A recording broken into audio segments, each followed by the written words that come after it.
Hello बच्चों।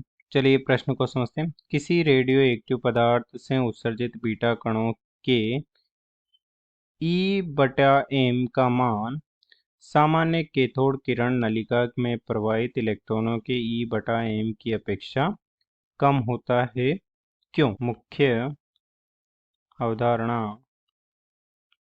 में हम देख सकते हैं कि बीटा कण एक इलेक्ट्रॉन होता है जिसका निर्माण नाभिक के अंदर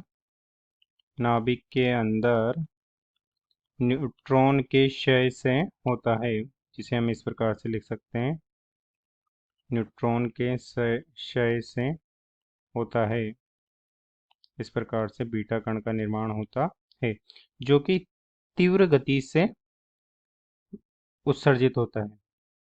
तेज गति से से उत्सर्जित इलेक्ट्रॉन है तथा इसकी गति प्रकाश के गति का 1% से लेकर 99% तक होती है। प्रकाश गति का 1% से लेकर 99% तक का वेग होता है इस बीटा कण का। तथा किसी कैथोड किरण में जब एक धनात्मक प्लेट से ऋणात्मक प्लेट के बीच में इलेक्ट्रॉन का विसर्जन होता है तो उसमें भी इलेक्ट्रॉन गति करते हैं, परंतु इन इलेक्ट्रॉनों की गति बहुत कम होती है। इन इलेक्ट्रॉनों की वेग प्रकाश के वेग से बहुत कम होता है। अब चलिए हम देखते हैं कि बीटा कण और कैथोड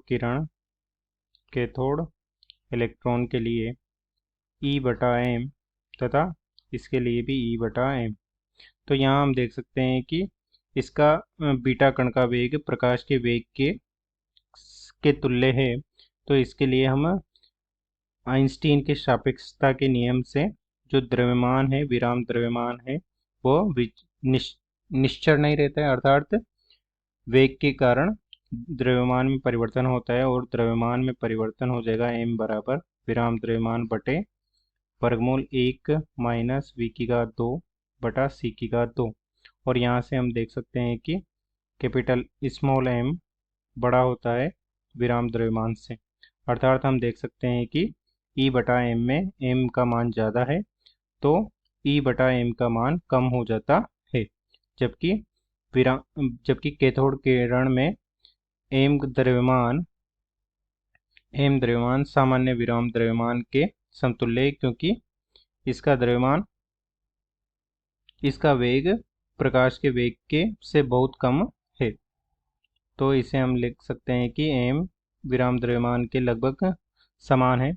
तो m का मान कम होगा तो E/m का मान तुलनात्मक रूप से ज़्यादा होगा कैथोड किरण के इलेक्ट्रॉन के लिए। तो इस प्रकार से हम देख सकते हैं कि बीटा कण तेजी से गति करने के कारण उसका द्रव्यमान ज़्यादा होता है, इसलिए E/m का मान कैथोड किरण के इलेक्ट्रॉन की तुलना में कम होता है। अतः दिए गए प्रश्न को हमने हल कर दिया है। आशा करते हैं आपको समझ में आया होगा। धन्यवाद।